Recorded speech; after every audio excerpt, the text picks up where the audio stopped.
What is better than right-angled triangles? Right-angled triangles in parabolas. That's right. We have a parabola where we can sketch different right-angled triangles. Now we're given that point O is the origin, and that's the point where we can start our triangle, or one of the vertices goes through. And another point, point A, can lie anywhere on the parabola. Right, so we've given a few examples here. And point B must be,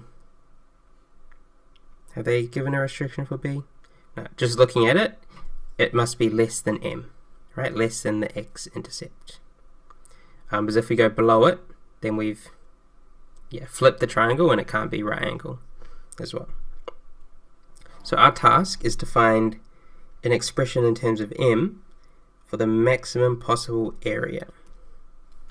So this is an optimization problem. We are trying to maximize area. Maximize area.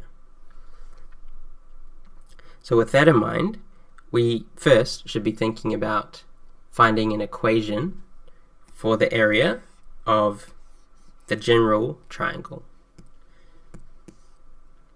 So we know area of a triangle is half times base times height. Well, I hope we know that. Now, how can we translate that to this context? So notice along the x-axis, as we shift b to the right, we're increasing x. So we could let this distance be x, right? Our base is x. So I introduced a parameter. Now what would the height be? So a reminder that point A is restricted along the parabola by this equation. So actually the height will be mx minus x squared. Right? It is the y value given depending on our x value. So with that, we have our base and we have our height. So the area of the triangle is half times base times height.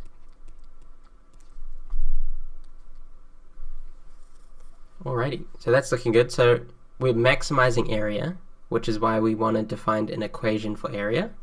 However, we were restricted by this parabola, right? The height is equal to mx minus x squared, depending on how far along we go, right? As we change x, the height also changes with it. Cool. Alright, so that is our expression for area. So area, half x, mx minus x squared. And we could expand that out. Mx squared minus half x cubed, right? Just foiling or expanding it rather. Okay, so what's next? In an optimization problem, when we're trying to maximize or minimize, the key points are the turning points, right? In this case, what are the turning points of our area equation? So to find those, we know that the gradient at the turning points is 0, so we need to find the gradient function. So as we change x, what is the derivative of a with respect to x? Cool. And that's because m is a constant, right? The thing we're interested in is we're changing x. So the derivative, take the power of 2, multiply it out the front to give 2 times a half, so that's just 1. And we subtract 1 from the power, leaving us with mx.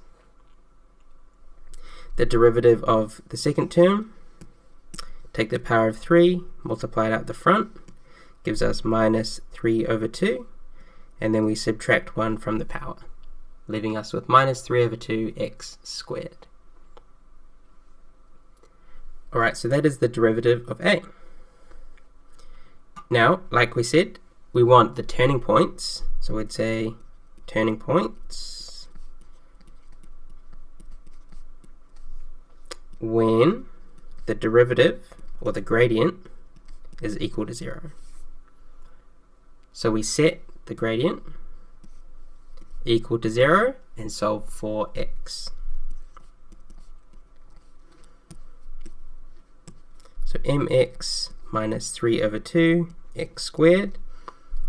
Now looking at this, I see a common factor of x.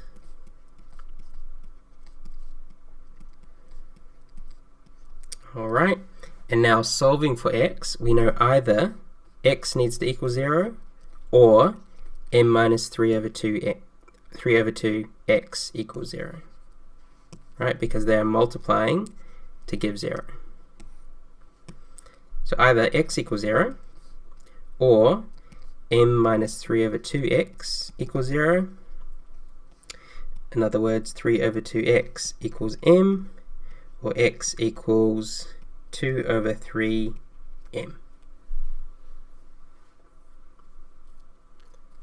Alright, so which x value would make sense?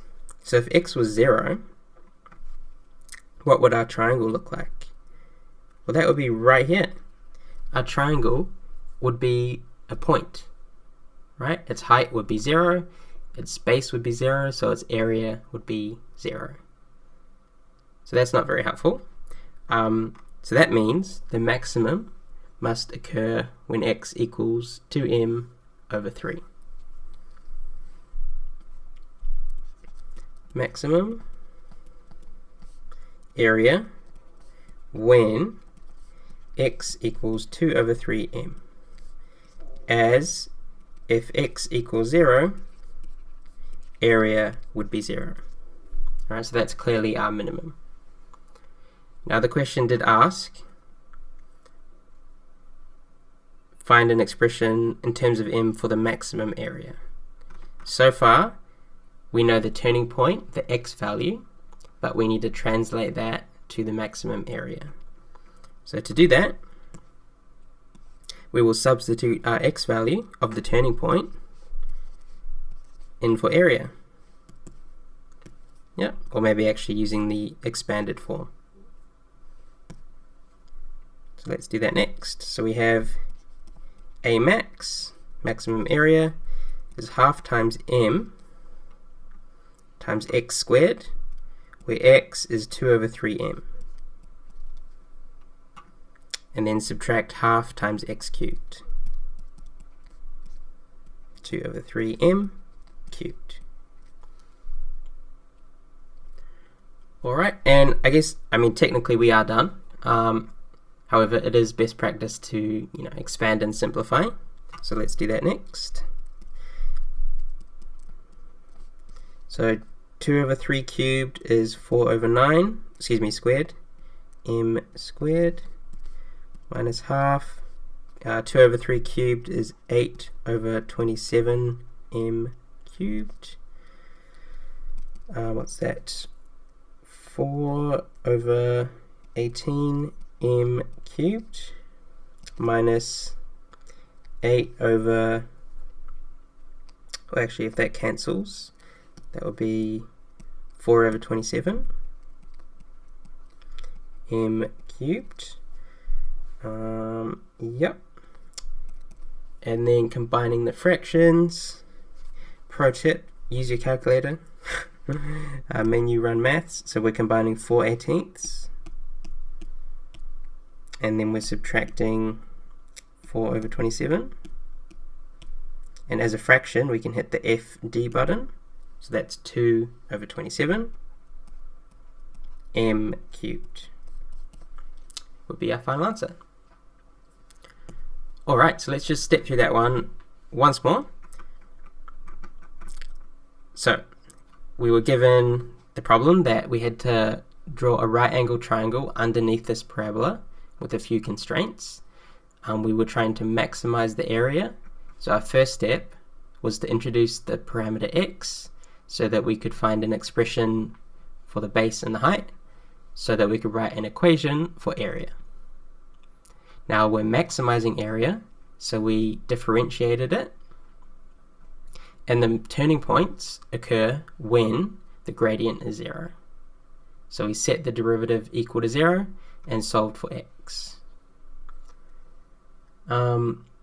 So differentiating the area is the achieved component, and then by finding x, or the m term, that is merit, right? By solving